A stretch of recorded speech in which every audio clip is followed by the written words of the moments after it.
How's everybody doing? It's yours truly, Mr.Taliaferro. We're playing a good old game of Rank'em.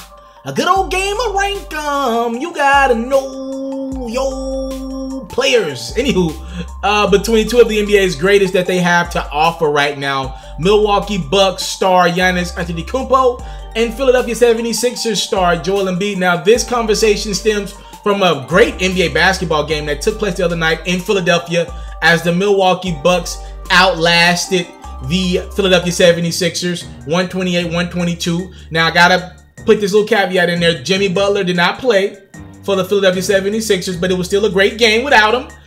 Joel Embiid had 34 points, 13 rebounds, 13 assists. That's a big player with a big-time triple-double for the 76ers team, but he was outed by the MVP to be, maybe? Giannis Antetokounmpo, who had 45 points, 13 rebounds, 6 assists, and 5 blocks, including 4 blocks specifically down low on Joel Embiid. A great game that was in the end won by some plays that Giannis Antetokounmpo either made for himself or helped make down the stretch.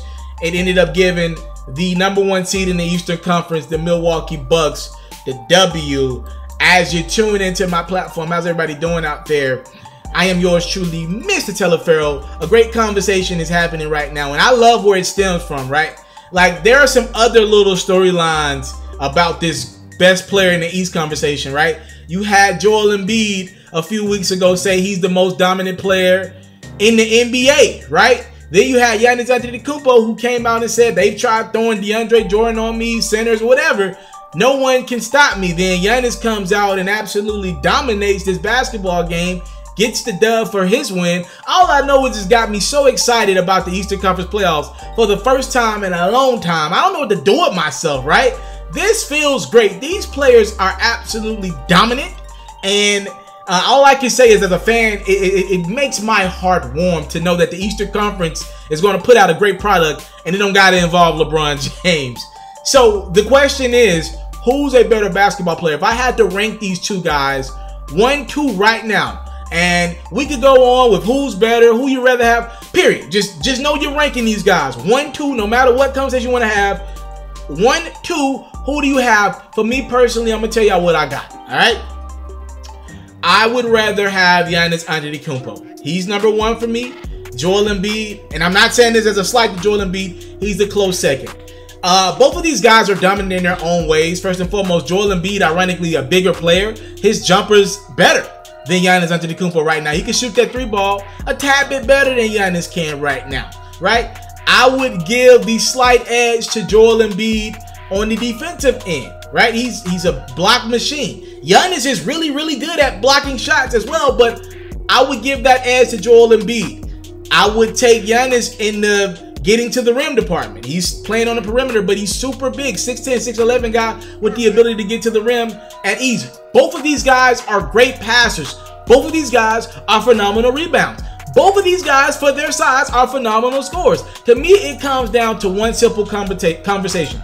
Who's more dependable? Neither of these guys have had a lot of success in the postseason as of yet. That's why we're so happy and we're looking forward to this year's postseason, because you got to believe one's got to give, right? Like, the other two big dogs in this conversation is the 5th seed, the Boston Celtics, and then we got the 2nd seed, Toronto Raptors. So somebody's going to come out. LeBron's gone from the East now. One of these big hyenas is going to come out and make it to the NBA Finals. And I think we'll know a little bit more about this conversation then. My guess is going to be probably Giannis Antetokounmpo and the Milwaukee Bucks. I think Giannis is the next one, bro. He's just got that it factor in me. I need to see him perform a little bit more in the clutch. I've actually seen Embiid come up with some better clutch shots than Giannis so far in his career. But to me, the conversation comes down to dependability. And right now with Giannis, he's played 6 seasons pretty much healthy every year. Joel Embiid has only given me 3 healthy seasons, and he's struggling to get through this season right now. I can't pick Embiid yet. Now, Philadelphia fans would tell you, look, Joel Embiid's missed a lot of games throughout the regular season. What if he comes in right now and he's ready to go for the postseason? Every night he's ready to play ball, and he messes around and leads the Philadelphia 76ers to the finals, and they somehow get over Golden State or Houston or whoever's representing the Western Conference in the NBA Finals. Great, right? As long as Embiid can deliver when it counts, great. But I believe in my heart of hearts, I'm watching how Joel Embiid walks. It literally looks like a struggle to get this guy ready for games day in and day out. I just can't bank on him. It's like investing in Bitcoin. I know all the pros of it, but I also have seen before the cons of taking a risk like that. And I just see too many cons in Joel Embiid.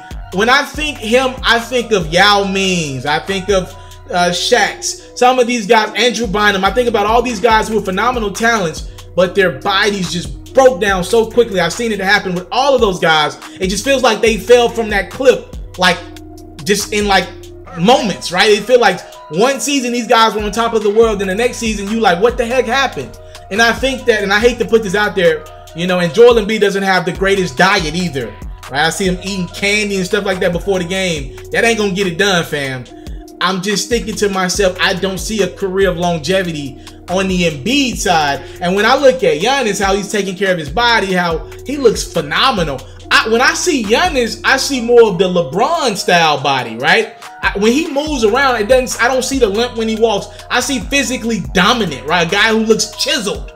I don't see the out of shape guy. You know, I don't see the guy who's going to break down. He looks built for the future. He put on what, 40, 50 pounds of muscle over the last year or two. That dude looks built for the future. And that's what it comes down with. That's how close these guys' game are. It literally comes down to who do I believe is more dependable. And for me right now, Giannis Antetokounmpo, until he has a big injury, hopefully, knock on wood, he never has it, I'm banking on him over Joel Embiid. Embiid's already missed an entire season or two due to injury. I just can't bet on him. I love his game. Maybe this conversation would be different if I could bet on Embiid, because I would love to have a dominant center, right? But I just can't do it. And what Giannis is doing, I think he's going to be the best player in the game for years to come. I got him as the best in the world right now, and that's how I'm ranking it. 1, 2, Giannis Antetokounmpo, in my opinion, tad bit better because he's a tad bit more dependable than Joel Embiid. But this conversation is close, fam. And if you're an NBA fan, trust me, all it does is make you so excited for the playoffs. I can't wait. I came from nothing, but I want everything God has for me. I interview celebrities. I talk sports. I still represent the culture. I got the kids. You are now tuned in. Yeah, we locked in right now, Mr.Taliaferro. Mr.Taliaferro. Mr. Taliaferro. Shout out to Mr. Taliaferro. You're watching Mr.Taliaferro TV. Mr. Taliaferro TV. Here with the triple B's, you can't do nothing but win.